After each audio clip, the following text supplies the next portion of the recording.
Hi all welcome back. ഇന്നത്തെ recipe നല്ല അടിപൊളിയായിട്ട് ഒരു പുഡിങ്ങിൻ്റെ റെസിപ്പിയാണ് കേട്ടോ. 10 മിനിറ്റിനുള്ളിൽ തന്നെ നമുക്ക് അടിപൊളിയായിട്ടും നല്ല ടേസ്റ്റി ആയിട്ടും ഉണ്ടാക്കിയെടുക്കാം. അപ്പോൾ നമുക്ക് വളരെ വേഗത്തിൽ തന്നെ വീഡിയോയിലോട്ട് പോകാം. അതിന് വേണ്ടിയിട്ട് ഞാനിവിടെ 1 ലിറ്റർ പാലാണ് എടുത്തിട്ടുള്ളത്. അത് നന്നായിട്ട് തിളപ്പിക്കാനൊന്ന് വെക്കുക.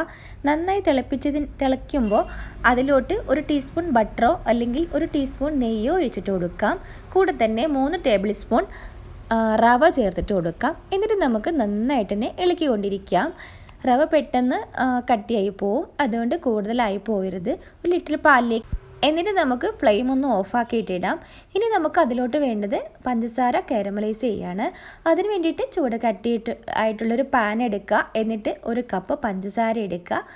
അത് സിറപ്പായിട്ടല്ല, എന്നിട്ട് ഒട്ടും വെള്ളം ചേർക്കാതെ തന്നെ കാരമൽ ചെയ്തെടുക്കുക. ബ്രൗൺ കളറാകുമ്പോൾ ഫ്ലെയിം ഓഫ് ചെയ്തിടുക. കൂടെ തന്നെ നമ്മൾ ഒരു മുട്ട ഒഴിച്ചിട്ട് എടുത്തിട്ടുണ്ട്. ആ ഒരു മുട്ട നമ്മൾ നന്നായിട്ടൊന്ന് ബീറ്റ് ചെയ്തിട്ടെടുക്കുകയൊന്നും വേണ്ട. നമുക്കൊരു ഫോർക്ക് ഉപയോഗിച്ചിട്ട് ഇതുപോലെ നന്നായിട്ടൊന്ന് അടിച്ചിട്ടെടുക്കാം.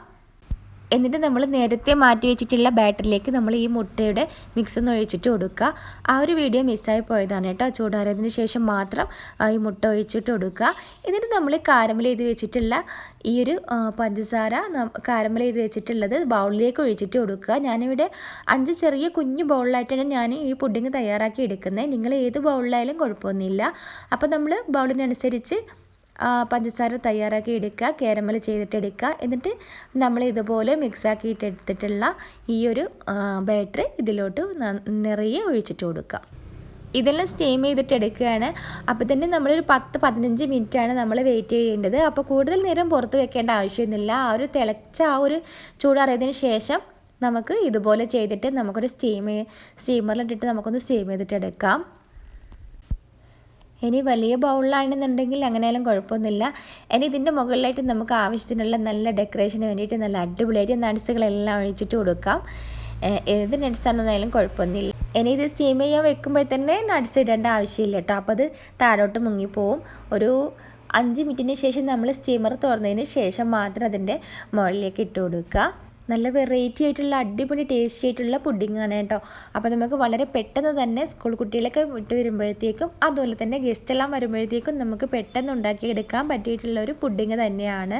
അപ്പോൾ ഞാനിവിടെ സ്റ്റീം ചെയ്തെടുക്കാൻ വെച്ചിട്ടുണ്ട്. എന്നിട്ട് ഒരു 5 മിനിറ്റിന് ശേഷം നമ്മൾ നട്ട്സ് ഇതുപോലെ ചേർത്ത് കൊടുത്തിട്ടുണ്ടായിരുന്നു. വീണ്ടും ഞാൻ അടപ്പ് മൂടി വെച്ചിട്ട് ഒരു 10 മിനിറ്റും കൂടെ വേവിച്ചെടുത്തിട്ടുണ്ടായിരുന്നു. നല്ല ഫ്ലഫി ആയിട്ടുള്ള നല്ല ടേസ്റ്റി ആയിട്ടുള്ള പുഡിങ് തന്നെയാണ് കേട്ടോ. അപ്പോൾ നിങ്ങൾക്ക് എൻ്റെ വീഡിയോ ഇഷ്ടപ്പെടുവാണെന്നുണ്ടെങ്കിൽ പ്ലീസ് ഒന്ന് സബ്സ്ക്രൈബ് ചെയ്തേക്കണേ. കൂടെ തന്നെ ലൈക്കും കൂടി ചെയ്യാൻ മറക്കും. അപ്പോൾ നിങ്ങൾ ഉണ്ടാക്കി നോക്കിയിട്ടില്ല എന്നുണ്ടെങ്കിൽ നിങ്ങൾ തീർച്ചയായിട്ടും ഒന്ന് ഉണ്ടാക്കി നോക്കുക. എന്തായാലും ഇഷ്ടപ്പെടും. അപ്പോൾ അതുവരേക്കും ബൈ.